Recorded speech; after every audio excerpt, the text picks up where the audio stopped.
Wowie zowie, baby. Okay.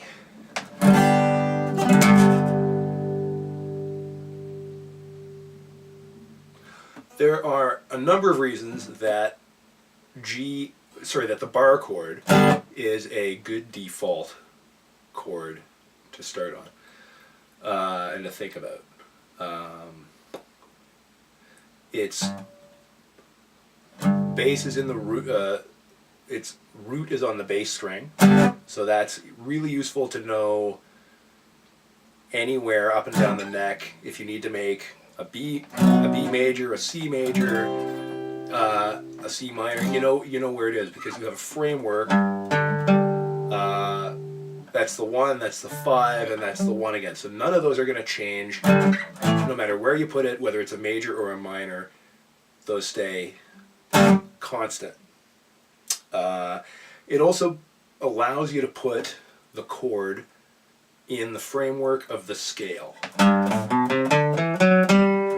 And you can think about each of those degrees as when you think about the recipe to make the chord that you want to make. Does it have a diminished 5, a regular 5? It's probably got a regular 5. Is it major?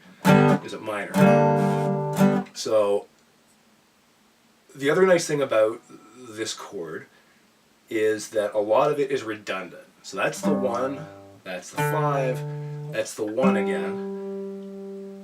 That's the major or minor. A 5 again and a 1 again, right? So that it's paralleled, or it's got an octave on either side of it, plus it's got that one in the middle, and so you can forget about a lot of it, and you can strip it down to just that, or more likely just that, because it's simpler and it sounds more solid, but it's still got the root in the bass. You know where you are, and you can use this simpler framework to build chords up the neck, and you can play them and see where they are in relationship to each other and in relationship to the tonic, right? So the pattern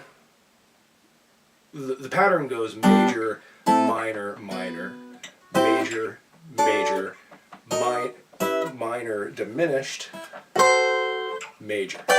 So you're going from that, which is an octave, of that. I'm sorry, you're going from that to that, which is an octave, right?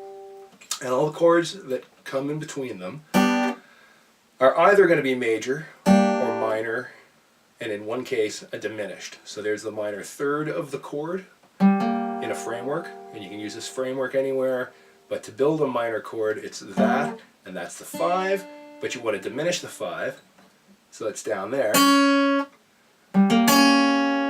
And so now anytime you want to play, a G sharp diminished, you have a framework to put it in, and you know what it looks like,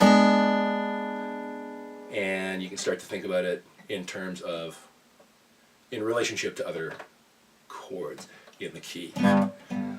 Okay, so that stripped down chord going up the neck is just a major, up a whole tone, it's a minor, up another whole tone, it's a minor, up a semitone and it's a major, up a whole tone and it's a major, up another whole tone and a minor, up a whole tone and it's a diminished,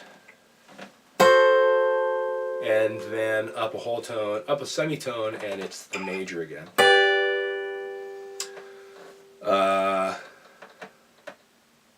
And if you really want to strip it down, you can go through and play with just the major thirds, or just the thirds.